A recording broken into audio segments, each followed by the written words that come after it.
देवी सर्वभूतेषु सृष्टिरूपेण संस्थिता। नमस्तस्यै नमस्तस्यै नमस्तस्यै नमो नमः। हरि ओम। सज्जनों, मैं आचार्य विजेंद्र वशिष्ठ आज आपको केतु के बारे में बतलाऊंगा कि केतु का जीवन पर क्या प्रभाव पड़ता है। जिन भाइयों या भगिनियों का केतु कमज़ोर है या जिन बच्चों का केतु कमज़ोर है उनका जीवन कैसा है और अगर मजबूत होगा तो वो कैसा प्रभाव रखेगा। जिन भाइयों का केतु कमज़ोर है तो आप एक बात ये भी जान लीजिए कि राहु और केतु संपूर्ण शरीर होता है।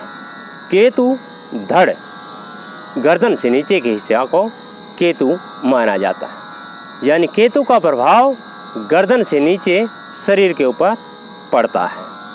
यदि किसी भाई का केतु कमज़ोर है तो उसके शरीर में रक्त प्रवाह की कमी होगी, जिससे उसके शरीर की नसें ब्लॉक हो जाएंगी। यदि किसी भाई का केतु कमज़ोर है तो शरीर के अंदर खान पान जो जठरा अग्नि है वो भी मजबूत नहीं होगी। यदि किसी भाई का केतु कमज़ोर है तो उस व्यक्ति को बार बार बीमार पड़ने का खतरा बना रहता है।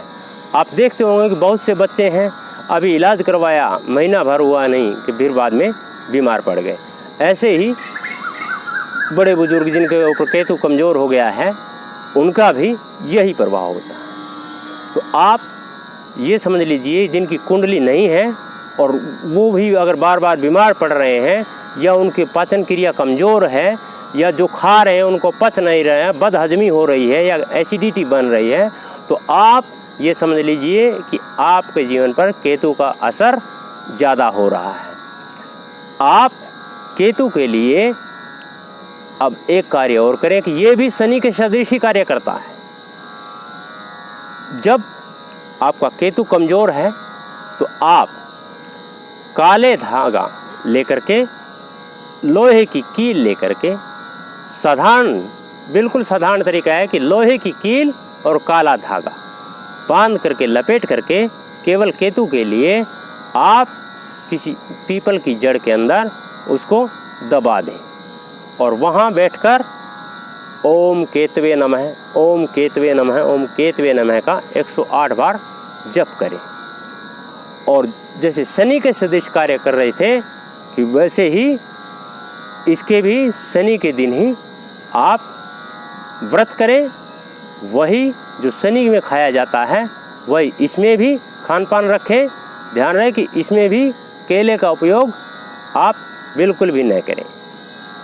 ये कार्य आप करेंगे तो आपका जो केतु कमज़ोर है, जो शरीर को नुकसान पहुंचा रहा है, आपका खान पान गड़बड़ कर रहा है, आपके शरीर के अंदर पाचन क्रिया को जो कमज़ोर बना रहा है, आपके जठराग्नि को धीमा किए हुए है, वो सब कार्य आपके फिर से सुचारू रूप से चलने लगेंगे। आपकी जठराग्नि मजबूत भी हो जाएगी और जो बार बार आपको एसिडिटी बन रही है, आपको जो खाने में दिक्कतें हो रही है, वो आपको दिक्कत समाप्त हो जाएगी। किसी भाई बच्चे का अगर केतु कमज़ोर है, विशेष तौर पे जो 12 साल से छोटा है, याद रहे कि जो 12 साल से छोटा बच्चा है उसका अगर केतु कमज़ोर है और वो अगर मार्केस बना हुआ है कुंडली के अंदर तो ये अकाल मृत्यु योग उत्पन्न करता है। ध्यान रहे कि अगर मार्केस बना हुआ है तो ये अकाल मृत्यु योग उत्पन्न करता है। इसलिए जिन बच्चों का जो 12 साल से छोटे हैं और आप देख रहे हैं कि वो खाने में भी रुचि नहीं रख रहे हैं या उनको बार बार जो है बदहजमी हो रही है या उनको बार बार कमज़ोरी हो रही है, चक्कर आने लग गए हैं, तो आप कम से कम 7000 ओम केतवे नमः, ओम केतवे नमः इस मंत्र का जप करवाएं किसी ब्राह्मण के द्वारा और उस बच्चे के सर के ऊपर से 7 बार वार करके, ध्यान रहे चढ़ाना और उतारना दोनों चीज़ों में फ़र्क होता है। जब किसी चीज़ को ऐसे लिया जाता है तो ये चढ़ाना होता है, और जब ऐसे लिया जाता है तो ये उतारना होता है। 7 बार उसके सर से काले धागे लपेट कर लोहे की कील पर 7 बार उतारें, और उसी बच्चे के नाम से आप पीपल की जड़ में उसको गाड़ दें, और वहाँ पर 108 बार बच्चे के नाम से जप करें, ताकि उसके अकाल मृत्यु जो योग बने हुए हैं वो समाप्त हों।